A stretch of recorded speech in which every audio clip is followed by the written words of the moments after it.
Hi guys, welcome into the 35th episode of MPods. I'm your co-host, Eric Amai, and we're here with Nat Turner from Lux Capital, and I'm super excited about this interview. Let's just jump right in. So, Nat, could you just introduce yourself and what you do at Lux Capital? Yes. So thanks for having me, first of all. My name is Nat Turner. I'm the head of events at Lux Capital. We are a science-based venture capital firm. We're split between New York and Menlo Park. And yeah, so I lead all marketing-led events, anything from AI summits to leaders retreats to small intimate dinners to happy hour mixers with co-hosting with some of our portfolio companies to fireside chats and lunches and really anything in between. So all marketing-led events is under my purview. Yes, you're a Michigan alum. Yes, very proud to be. So I guess we start this off with just what were some of the experiences that you had at Michigan that were critical to your success later on in your career? Yeah. So I would say the biggest thing is building community, which has led to my career. I was part of a lot of different communities in Michigan. For my all 4 years, I was part of an organization called Camp Kesem, which is an organization that actually my oldest brother was one of the founding members at Stanford 10 years prior. Oh. It's an organization that puts on a free week of camp for kids whose parents have cancer. So it's a really incredible organization. And I was there for all 4 years. I was a camp counselor every summer, which was incredible, very rewarding. These kids are extremely special and absolutely deserve a week of just camp and to be a kid because their lives are filled with a lot of tumultuous stress. And so that was one community I was really heavily involved with. I was also very involved in Hillel when I was at Michigan. Because I was a film major, I was a screen arts and cultures major at Michigan. I was part of the crew that put on the film festival every year, which was so fun. And then I was also part of promotions for music organization. So my last 2 years. So I was at shows literally 4 days a week, promoting, obviously enjoying. And so I was part of a lot of very different communities. And for me, it was really about how to be intentional about which communities I'm part of and to really show up 110% to each one. And I became such close friends with all the people in those communities, but it was a lot of different vibes, different people, different schedules. So I was really just own self-inflicted pressure of showing up, creating and fostering really strong relationships with everyone. And that's something that really carried on through events because it's all about bringing a community together. I actually did this really fascinating Ikigai kind of exercise when I was working with a career coach a few years ago. And it was boiling down what are your 3 biggest values and then boiling it down to one. And my biggest one was community. So it's very much involved in everything I do. Community. Yeah, that's a great message. And yeah, getting involved especially in the early years of college is so important. Yeah. So I definitely think that's a really good message. And so you get into Michigan and then are you exploring different majors, different careers? How did you know that this is you're interested in music and film and art and culture? And weird trajectory, honestly. I went into Michigan not knowing what I wanted to do. I was between Michigan and NYU. NYU, for some reason, I have had a feeling I would do film, but mainly just because I was sold on the marketing of Tisch. Michigan, I went in with a very open mind, and I had a really pivotal, life-changing course in my first semester, my first year. That was an intro to film course. I thought it was absolutely fascinating. I was obsessed with the teacher. And I remember specifically there was a sequence of a very old film that was basically edited in 3 different ways. And the whole point was showing how editing a film evokes very different messaging the way that it's stitched together. And my mind was just whoa. And so I was I want to pursue this more. I ended up pursuing an international studies minor. So that was my minor. I really loved poli-sci.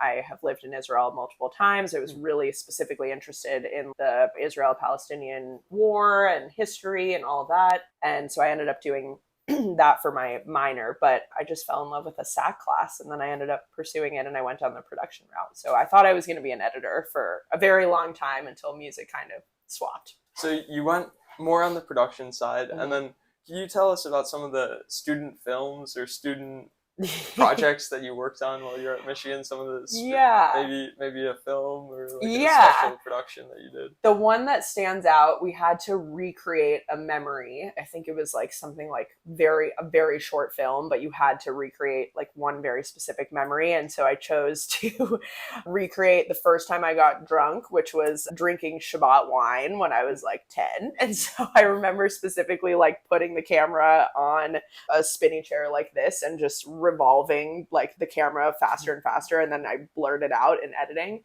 and that one was really fun. I just remember loving that one. But I loved the team projects. Like that was the best. I made such good friends with that. And then exposing all the work in the film festival every year was incredible. It was so cool to see what students were building and making, and it's very professional. I was really impressed. It was such a good program. I was so happy to do it, even though it didn't lead to my eventual career path, but it was so much fun. I had a blast. Yeah, who knows? Maybe I'll go back. Maybe sometime in the future. But okay, so then also in Michigan, did you go to Israel at some point in Michigan? Yes, I did. So I had lived there when I was a 10th grader in high school for 4 months. I did a program through my high school, but then my junior year I went abroad to Tel Aviv, and this was actually what led to me pursuing music. So I had a huge, amazing cohort. It was like over 200 people, which is quite large for an international abroad program. And there were these massive shows that were happening all throughout Israel, and no one was coordinating anything to go to these shows. And like selfishly, I really wanted to go. My close friends that I made wanted to go. Excuse me. And so I ended up linking with a local Israeli promoter. I can't even remember how I met him, but I ended up being the liaison between my international cohort and then all of these massive shows. And so I would sell VIP packages, I would sell shuttle packages. And so I would end up making a cut. But the thing that was really resonating with me was like, I got to meet all 200 plus people in my cohort. They would literally come to pick up tickets in my room, in my dorm room. And it was amazing. And then we ended up going to all these shows. And that was like the turning point. I was like, I'm actually pretty good at this. Because I had held music in this like glass pedestal. It's always been my biggest passion. I never wanted to mix it with business and pleasure. And then all of a sudden I did this and I was like, wait, this was super fun. And so instead of doing a film internship after I returned from Israel, I decided to do a music internship. So I worked at Universal Republic Records that summer as an A&R intern, which is artist and repertoire, which essentially is a music scout. So it's like scouting new bands, pitching them to the very high bigwigs at Universal, which was incredibly intimidating. And it was fascinating. And I was like, after that internship, I was like, I definitely want to pursue more in music. And so my senior year at Michigan, I decided to take more classes. I had a bunch of like extra credits. So I did an intro to the history of electronic music, which is where I learned how to DJ. And I still DJ very much on the side now. So that started at Michigan. I actually performed at Necto for my final, which was amazing. Okay. So that's why the lines are always so long. Yes, exactly. Is Nat coming back? Oh man, that was such, like the Red Room. I like remember it with such fond memories. I invited like all my friends. It was like a proper show. So awesome.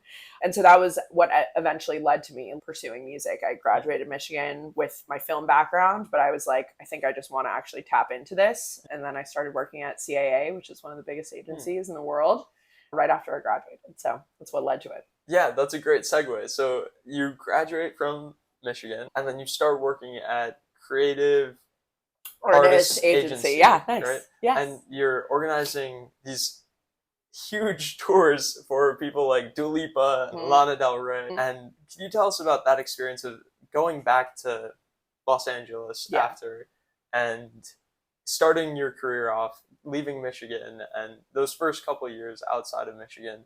What were they like and how did you feel at the time? Yeah, I grew up in LA, and then leaving Michigan to Michigan was incredible. I needed to at that time in my life. I was like, I am done with California. I need to experience what a season is and like just be outside of California for a bit. And so coming back was a little difficult, especially like being shot into the entertainment industry at its finest. I was working with Lana Del Rey, Smashing Pumpkins, Dua Lipa, as you mentioned, Jay Giles Band, Gavin DeGraw, these like pretty big names. And CAA was such an incredible experience. You hear the horror stories. They definitely exist, but I had a very lucky stint there. I met some of my closest friends to this day there. We were all assistants together. And I had such an incredible boss. And so he was very much my mentor. And he was the one that was like very much the one to be like, I see you becoming an agent. And he straight up said, I can promote you to the mailroom, which is like your training program to become an agent at CAA. He was like, but it'll take you 4 times longer because you're a girl. And he was like, I see you pursuing this way faster. And I know that you're going to fly. So whatever I can do to help in your next like pursuit, I will help you. But I just don't think this is a place for you. Like you're above this, which was amazing. And no boss would ever do that really. So I feel very blessed. But yeah, so I worked for David Klein at CAA and it was amazing. It was very stressful. They say to not meet your heroes. And there's a lot of truth to that because I have met many artists that I loved that were not the best in person. And so dealing with like very large tours nationally, internationally, and then some of them getting canceled the night before. And so you have to cancel an entire tour and refund tickets for hundreds of thousands of people and go through contracts and try to get deposits still from promoters. It's ugly. It's stressful. It's a lot of just like things that you don't want to go into a tour with. And so it was a lot of experience. I feel very grateful for those experiences. I definitely grew a very thick skin, which you have to have if you're working in the entertainment industry. And LA never resonated with me even growing up. Both my older brothers, I have a brother that's 8 years older and 10 years older. They both went to Stanford and Berkeley for college. And so I was in the Bay all the time. And so I grew up like knowing that I was meant to go to the Bay. Okay. And then after my second year at CAA, I was like really ready. It was hard for me to like go out to get a breakfast burrito in pajamas without running into someone. And I always felt like I had to be really sharp and look my best. And I just didn't feel authentically myself anymore. And in the entertainment industry, it's a lot of what can you do for me to climb faster on my ladder? And it's just very inauthentic. And I was just pretty over that, like very superfluous conversations with people, all about work, all about bragging, about names and this and that. And I was like, I don't want to talk about this anymore, which was what eventually led me to go to San Francisco. Okay. But I loved CAA. Like I think I had the best training possible to lead to my eventual becoming of an agent. And to this day, these people are so close. It was a really amazing experience. Okay. Yeah. That's really awesome to hear your perspective on that. And that segues into the next part, which is San Francisco, which is like the next chapter. Yes. But before we get to that, I heard something that I'd want to just double click on for a second, just for our listeners' sake, because I know they might be interested. You mentioned that there are some artists that you shouldn't meet. If you could say some stories, if you don't want to, that's totally fine. Yeah, I probably can't. I can't in good conscience, but there's some that they display like they're the most confident artists in the world. And behind the scenes, they have crippling stage fright. And these are the biggest artists in the world. And so you really just don't know who the artist is until you start working with them.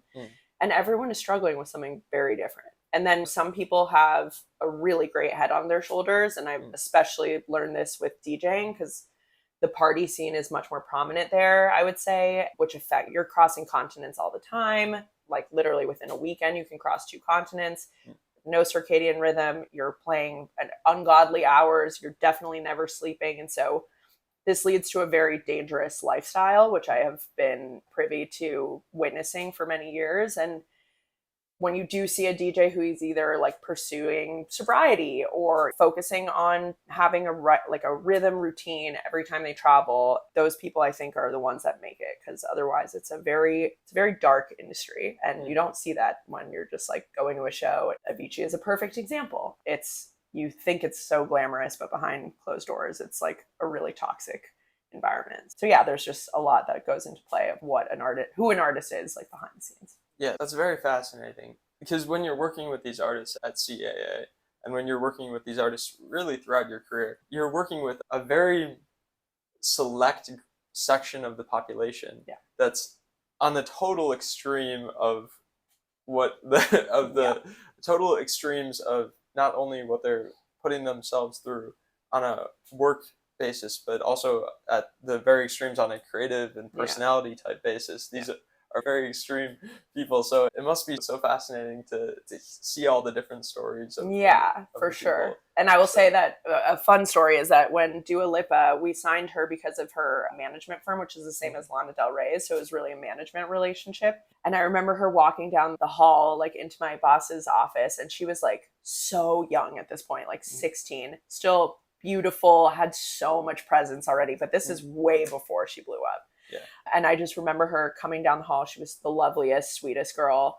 And I was just like, you see someone and you're like, you're going to be a star. And now she's one of the biggest pop stars in the entire world. And so that was a great story of just like meeting her, automatically just being like, you're going to crush it. And I see it. I see why. You're very magnetic. So yeah, that was really cool. And at the time I was like, I had no idea who she was going to become. She was just like barely like a star. Yeah. And it's just cool to see her trajectory. She's absolutely crushing it. Yeah, she is. Really, definitely. And I'm sure you have thousands of these stories. Yeah. But yeah, just like to get back on track in terms of your career path. So you finish up at CAA, and in 2016 you come over to the Bay. Yes.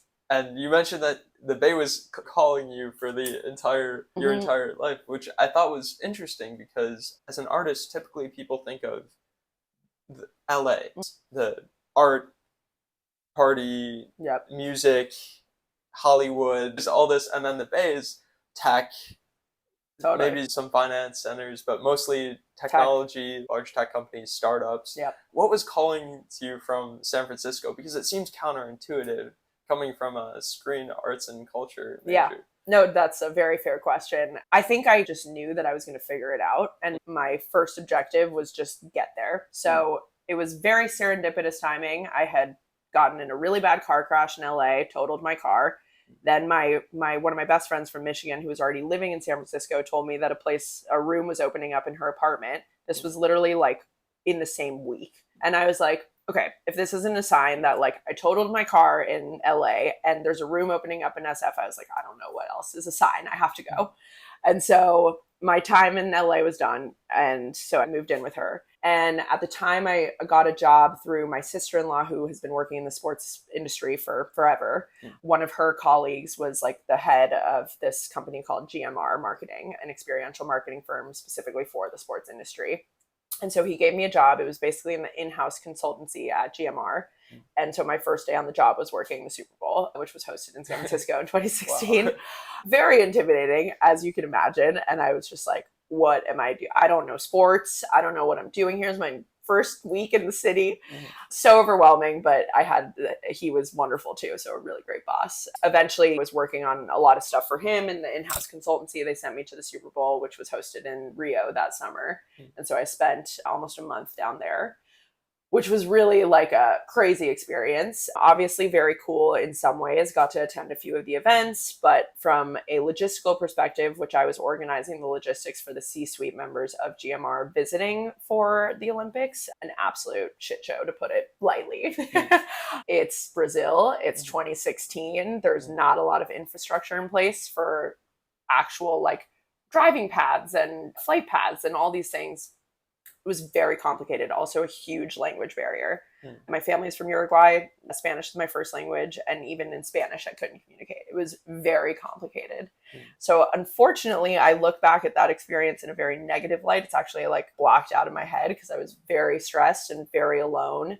I didn't even go to the beach once. And I lived 2 blocks away from it for the 3.5 weeks that I was there. So that was actually like the turning point when I knew that this was not the job for me, despite loving my boss. And I went to my first Burning Man that summer and had this epiphany. And I was like, I'm going to quit my job when I'm back here and I'm going to find the music company that I belong to. And that's literally what happened. An agent friend at CAA put in a good word with an agency based in San Francisco called Liaison Artists. He was like, you need to hire Nat. And I was hired. I literally started a week after my first burn. And I was there for 5 years, and that's where I became an agent. So I'm very much like the universe provides kind of person. I think manifestation is a very powerful thing. And when I specifically put my mind to something, I make it happen. That's how it happened. That's how I started that liaison. Yeah. First Brazil, dealing with negotiating with people, planning, getting everything structured so that everything's on time and happens in the right sequence. It must have been very hard. So nearly impossible. Like nearly impossible. And to get people from A to B all the way through Z in a day, and trying to plan with traffic and things that like are unheard of. And Brazil has never had so many millions of people infiltrate. So it was really complicated, and I don't think anyone was really like prepared for it specifically. So navigating that taught me a lot, but it was mentally taxing, I would say. Okay, so then you're an agent now. You're an agent. Grew to be an agent, you yes. grew to be an agent with Liaison. Yeah. And this is what you wanted. This is what they said you couldn't do. This is what your boss said. You have it, but it'll take longer because you're a woman, and it takes more time. Yeah. So you have to overcome those obstacles in front of you. So then, I'm sure we could go with the whole 5 years and the career progression there. But I'd just love to just go into one of the pivots that I thought, and I know we're brushing over a lot of the story. That's okay. But just for time's sake. So then you make the pivot from the music industry into VC and events planning, which you've done events before, but I'm curious, what inspired that pivot, and can you tell us about the time when you decided to make that pivot from industry? Yeah, so I think there's a few things to touch on that gives context. I started at Liaison. This was 2016, October. I started as a logistics coordinator, worked my way up over the years to a booking agent. I was working with some of my favorite artists of all time, and it was just a magical experience. Like truly, Liaison is forever like the fondest memories that I have. And then the pandemic struck. And so that was when I was fully an agent. The industry went away essentially overnight. And so after a few months of all the agents basically collecting a massive spreadsheet that we shared of every single show and festival that we were canceling and how many millions of dollars we were losing, eventually we had to close the shop. And so everyone was furloughed for 9 months. And it was not only depressing putting that together and just watching all of everyone's hard work just go away. But then eventually we couldn't keep the lights on because no one was touring. And so everyone was furloughed for 9 months. It was a very difficult period, as you can imagine, because not only was like my entire life was music. Like I was traveling every single week to a different festival, a different show, like any label production. It was not just my job. It was very much my life. And so it was really difficult to come to terms with this was not happening for an undetermined amount of time. So I was furloughed, and during that time, I was like already thinking, what's next?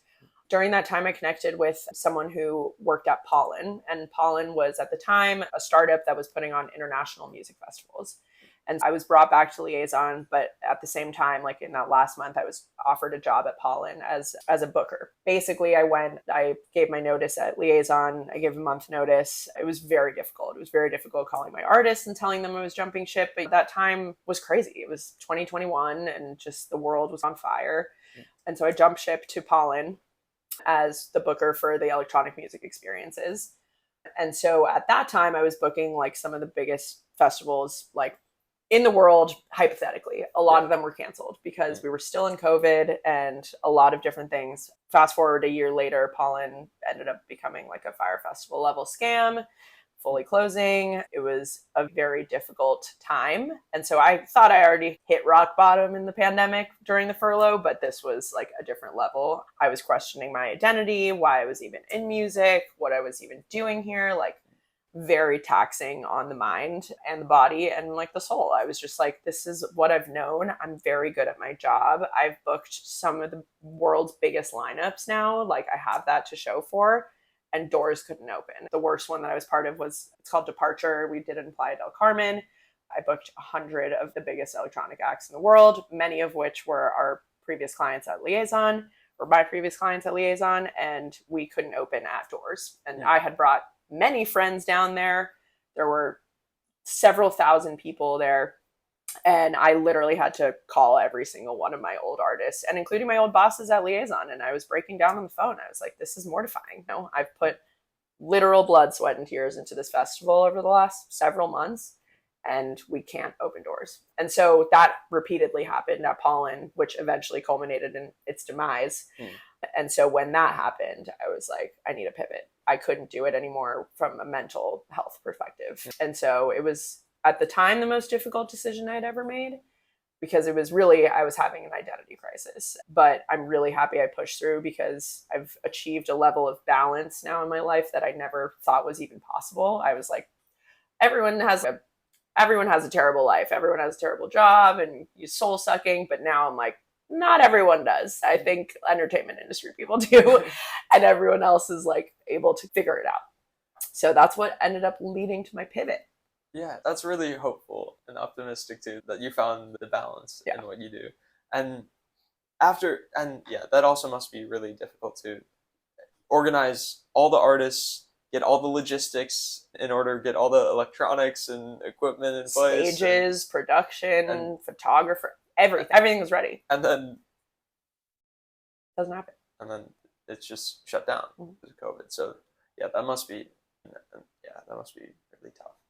So then you make the pivot into events at General Catalyst. Yes. And then you're organizing events. And I just love to hear, so skipping over a bit, you've organized so many events, but one of the big ones is at Lux Capital. It was the AI summit that you organized. And just from a very high level, and also you could get into specifics if you'd like. Yeah.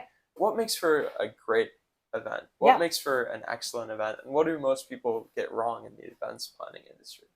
So just rewinding for a second. So I joined General Catalyst on the creation team. So the creation team was just formed. This was 2022. And it was essentially the in-house incubator at GC. So I was on that team primarily. And then during that time, I was helping with a ton of the events that the events team, who I became very close to, were putting on. And then I was putting on a ton for the creation team. And then I ended up switching to the fintech team. And so I was doing their events for that team as well. For several reasons, we separated after 2 years. But my time at GC was incredible. It really showed me what venture is. If you told me that I was going to end up in VC like 10 years ago, I'd laugh in your face. I'm like, what are you even talking about? I'm a music person. And so when that happened, I was really looking for another firm. I loved venture. I thought it was fascinating, just like being at the forefront of these companies that are going to change the world, and having all of the information about like the structure and what they're doing, and just so cool. And I was like, one of my other brothers has been in VC for many years, so was in the orbit of it, but never actually was in it. So then after GC, started at Lux. So the AI Summit actually was my first day, first week at Lux. Yes, first days. Just trial by fire, which I think is a really powerful thing. I think you learn a lot when you're thrown into things, and I'm very used to that because I've pretty much only had that experience in all my jobs. So the AI Summit last year was my first week. It was really an observation moment. Now I'm organizing it this year in October. And so that was like an amazing kind of intro to Lux, how it runs. It was an incredible event, just really high level production, amazing content. Our partner, Grace Isford, is the one who leads it from the Lux end. And she's just so brilliant. And it's just an amazing group of people that she brought together. And okay, so what leads to a great event? A lot of things. I think knowing your audience is pretty pivotal. So like, how do we tailor this experience to what the audience needs and needs to come out with? Because you can throw a great event that just doesn't land because it has nothing to do with what the audience wants. So I think understanding your audience is really critical. Then of course, the organization needs to be pretty on point. For me, it's really a priority to strike amazing relationships with venues and vendors. These are the people that are going to help put an event together for you and be at the top of their game as well. And you need to be highly communicative. You need to be highly organized. Things are inevitably going to go wrong day of. You need to think on your feet creatively, problem solve, solution oriented. Like, these are things that are very critical to every single type of event. It gets more like there's more pressure for the larger ones, but it's undeniably part of every event that I do. Like, it takes a ton of coordination, a ton of planning, a ton of communication with every single party involved, especially with the guests. Like, you're trying to make them as informed going in as possible about what to expect, the itinerary, the agenda, any content that they need to read over if that's applicable. And so I think that's what makes a really great event. And then also just being really high touch. Like, what can we leave them that'll leave with a lasting impression or a lasting memory?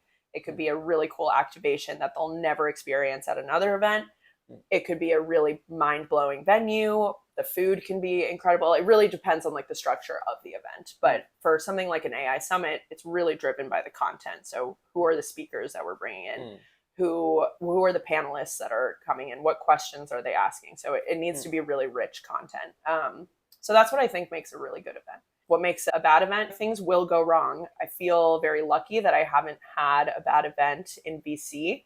I was part of many bad ones at Pollen specifically, unfortunately, but that it comes down to like leadership, organization, communication, or lack of communication, which ends up spiraling. So yeah, I feel very fortunate that luckily like all the events have been pretty good so far. Okay. So then you're organizing these. So you get in and your first day is the AI Summit. Yeah. And then also the main value driver for these summits are the guest speakers and the content that you have. And then I was also curious about how you go about creating serendipity or all those like little conversations at summits, all the little conversations about who knows what, but just the connections that happen naturally in an event. Can you create those intentionally, or do you have a strategy for creating those intentionally, or do they just happen if you bring the content and if you bring the organization together? I think a large part of it is really bringing in like high caliber people. So, you know, if you're bringing in the creme de la creme of a certain segment of group, in this case AI, or we do a lot in biotech and healthcare, I think it's bringing the right people together and then having moments or creating these like environments where they can speak freely. So I think most of our events, like when they're very heavily content driven, we always have a reception afterwards because this is where everyone can really mix, mingle. And that's when you see the light bulbs really go off. Like you see people connect and like they're just together in a corner for an hour. And we're like, that's what we want. So I think it's really bringing in the right people, having the right conversations. They're all doing very similar things, or they can exchange a lot of thoughts that'll help, or practice best practices that can help that both of them walk away from the conversation better and stronger. But really, from my perspective, creating an environment that allows for that conversation. Because if it's just heavily programmed and you're just looking at speakers all day and you have no breakout sessions or you have no time to interact, what's the point? Like they're being fed a lot of incredible information, but they're not able to like connect with anyone in the room. So it's really like creating those moments where conversation is really encouraged. And we really do that with every event. I think also I've found that really intimate events, like really intimate dinners or happy hour mixers that are very closed and contained, every time like people come up being like, that was incredible. Like I met so-and-so people that I can't wait to continue the relationship with. And those are the moments where you're like, okay, this is exactly why we do this. Okay. Yeah. And yeah, that was going to be my next question was how do you measure success in these events? And it seems like you've already answered it in that if people go up to you afterwards and they say, hey, I made a really meaningful connection at this event that you put together, that's a real value for people when they meet someone that they wouldn't have met before, or when they have an idea or they get an idea that they wouldn't have had before. Yeah. That's really inspiring. So that is definitely the short-term level of success that I can measure of the impact of people walking away being like, this was really special, very different, very unique. But measuring the success of events is really a long-term game. I don't think we can measure the success within a year because eventually, from a VC perspective, we want to incite deal flow, right? That is measured probably over a few years. Did we bring the right people together that ended up striking a deal at so-and-so events? And so it's very difficult to measure it, I would say, on a yearly scale. It's much more informative, like looking at a 5-year scale. And so this will be my year 1. Very excited to see what happens in year 2, 3, 4, etc. I would say the immediate level of success that I can measure is, do you see that people are actually communicating? And the biggest sign that I have is when people stay past the time that we have allotted, which happens all the time. And so we have to like literally kick them out of a room. And I'm like, that means that it was a successful event. And yeah, the feedback that we get every time we're putting them on it just gives me a lot of motivation to keep crushing it for the next one, because it's a lot of work. But every time that someone comes up and be like, no, this was a stellar event, I'm like, awesome. That's what I love to hear. I think it's more a long-term play though, in general, to measure. Yeah. Yeah, and you're just getting started. So you've got years Lots to go. Yeah. And this summit coming up in October. Yes, well, I'm very excited about Listeners, pay attention. But also, okay, that's very good. And then the events that you're planning, as you look to the future, maybe the next. I'm curious, what gives you hope about the future? Maybe, I know that sounds like a really general question. No, it's good. But what gives you hope about the future? I think in a world where AI is becoming more pervasive in every single conversation we have, of course, it's difficult to ignore in San Francisco. Every single billboard is AI or some type of startup, whereas LA, it's every single upcoming movie or show. So here, all we are surrounded by is really tech. So in a time where like AI is really taking over and people are talking about losing jobs and all of that stuff and like how replaceable we are as humans, I think human connection is still something that people really crave. I think the human connection craving is still really remained post-COVID because we were all deprived of that for many years. And so what gives me hope is hopefully people still want to gather together and convene and chat and mix and mingle and share ideas and share food. And it's like those things, it gives me hope that like events will still be really sought after. I hope so. I definitely feel it currently. I feel I've done all in all like over 45 events this year, like in my time here. So I'm like, there's a craving, there's a need. And so I hope that as kind of connection dwindles, maybe with AI, that like people will need to convene together in person more. Hopefully it keeps my job. I don't think you have to worry about that. For a while, it was scary. It was like people weren't talking with one another. People weren't doing events. People weren't going out. And everyone was staying inside on their phones and on their laptops and behind screens. But it's really good to see people finally out and about. Yeah, it's been a couple of years, but it is really good to see that.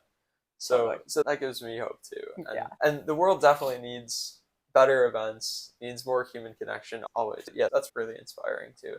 And I'm sure there must be so many things that we haven't gotten to that we should. What topics have we not gotten to that we should get to? That we should get to. So I briefly mentioned, but I DJ on the side still. Yes. It's been an amazing passion. So I actually was playing a ton in San Francisco, very funny enough, like when I left the music industry. So I left in 2022. 2022 and 2023 were my biggest years as DJ. I was playing at every major club in San Francisco, a few like organic, homegrown like festivals with a few hundred people. And it was like so much fun. For me, it's very much my therapy, very much my creative outlet. I really put a lot of emotion and thought into music and what I play during a night. The last 2 years has been a very heavy wedding circuit. I've played many of my friends' after parties for weddings, which has also been awesome, but a very different kind of like vibe. Yeah. But the one I'm most excited about, I'm playing at Desert Hearts Festival in 10 days. Desert Hearts. Desert Hearts. So this is in Playa Ponderosa near Flagstaff in Arizona. I represented Desert Hearts as my clients, but it has been my longest standing festival I've attended. It is a very full circle moment. I went my first year in 2014. It totally changed my life. I was at CAA at the time, was determined to work with these guys. It's 4 DJs, Mikey Lyon, Lee Reynolds, Marbs, and Porky. After many years of attending all their events, every festival, it used to be twice a year, I did end up really like forming a bond with them just as humans at Burning Man, etc. And then when I started at Liaison, I brought them over and I was one of their agents with my friend John Sachs, who's still their agent. And it was like the most rewarding experience ever. And so to be able to play the festival, which is like what changed my life in music, I'm like super excited. So very nervous also, but it'll be really fun. Yeah. And then also, I'd also love to talk about Burning Man too, because that sounds like a very special event. It's very dear to a lot of people in this area. Yes. And what do you think makes the Burning Man festival so special? Oh man, I can literally talk about this for days because it's my favorite subject. So I'm the events lead for my camp, Teddy's. We're at 4:30 in A if anyone's coming this year. So this will be my 7th burn, my 6th with Teddy's. And it's just my calendar year revolves around Burning Man. It's like that special to me. Like I have told all my friends, if you're getting married during that week, I'm not going. It's like something that I will not attend. It's just otherworldly. Like for me, it has become a place where I disconnect. It's the only time of the entire year where I can turn off my phone for 10 days. Can't say that on a single other day. Can't do that on a plane or any other form of transportation. I'm always connected. This is where I disconnect and I'm fully present for 10 days. And the entire talk about serendipitous timing and serendipity in general, like the playa is magical. It's a very cheesy saying, but it's known, like the playa provides is like the theme of Burning Man. And it's just so true. There are very inexplicable moments that happen there that makes you wonder, like, what's happening? Is there something else at play here? Because how else would this situation happen? And I have actually too many stories of that happening to count. And it's just where people are like so beyond free. It's free. It's like a kid's playground. You're so creative. Anything you want to do, it's there for you. If you want to go down the music scene, the party scene, that's great. If you want to do these like insanely cool workshops and other like classical music shops or like anything integrating, honestly, anything you want, any of your passions, it's there. And they have a book that they provide of all the workshops that are happening, parties that are happening. And that only covers, I think they accept like 1 or 2 per camp. There's thousands happening every day. It's large. It's the size of San Francisco. So people are just like really creative. For me, the most inspiring thing is the art. It's like these people that are not full-time artists are creating these installations that are so mind-blowing. And this is just their side hustle. And I'm just like, how is this done by humans? It's also a fully functioning city that is built out of dust. That's nuts. There's a fully functioning hospital. Like, it's just mind-blowing, like what humans can do. It's also a gifting economy. So you will not spend $1, but it's not this expectation of bartering. Like, you're not giving something to get something. It's fully gifting. And seeing that function for 10 days is so inspiring. I'm like, this can happen. And everyone is like-minded there. So everyone's willing to make it happen. You come with the intention of giving something, whether it's something spiritual, whether it's something physical. And so the way that manifests and it creates a successful community for that long is what drives me to come every year. It's just unlike anything else I've experienced. And it's an addicting feeling. And so that's why I go every year. It's my favorite week of the year. It's where I can be really just unapologetically myself and just so free and creative. And it's amazing. Highly encourage everyone to go. That's inspiring too. And that there can be different organizations of humans that are mostly not capital based. Right. There's no, if I'm understanding it correctly, no money. It's so you give and then you get is the system. And then how many people is it? It's a whole city. It's a whole city. It's about 85,000 at full capacity. Last year, given that the year prior was Muddy Man, it was the year that was a crazy time. I remember seeing pictures. Yeah, it was pretty nuts. So because of that and because of the tech hit of just jobs and lack of jobs in tech, last year was much fewer people. I think it was like, I don't know what then. It felt like maybe 50K tops. So it was a lot less. This year, hopefully, they're coming back to 85. But at full capacity, it's about 85,000. Of like-minded people who are artists, who are interested in exploring and creating. Yeah. And having some of that human connection that we talked about. Yeah. But yeah, no, I've never been. Please come. But yeah, it sounds so fascinating. Yeah. And then once in a life, or maybe 7 times. 7 times in a lifetime. Yeah. Maybe more. But yeah, no, that's very inspiring, Nat. And I just want to thank you so much for coming on and sharing your stories. And it's been incredibly insightful for me. And I'm sure you must have helped some of our listeners that are maybe pursuing a career in maybe the arts or the event space. And just for those people, for those students who might be in the arts and they're wondering, hey, what am I even doing here? All my friends are doing computer science and engineering and all these others, and like my parents are wondering if I'm gonna have job prospects and they're concerned. What advice would you give to those people who are in school right now that are thinking about those things? I think really just having confidence in yourself that you can adapt and you can learn and you can be hungry and pursue many different things. You don't have to be pigeonholed in something that you studied in undergrad and you feel very torn because it's not your actual passion. I think having the faith that like you can learn anything. Michigan is an amazing place with very smart, intelligent, very capable people. you can really adapt. Like I would have never in my mind thought that I would make a pivot to VC for music, but here I am, and it's been awesome. And so it's really just having the faith that like you can learn, you can adapt, you're malleable, and just continue to be hungry. Like just there's so much to learn out there. It's just like following your heart, understanding your skill set, and then making those two come together and work for you. I think that's the biggest piece of advice I would give. All right, I think we can end it there. Thank you so much for having me.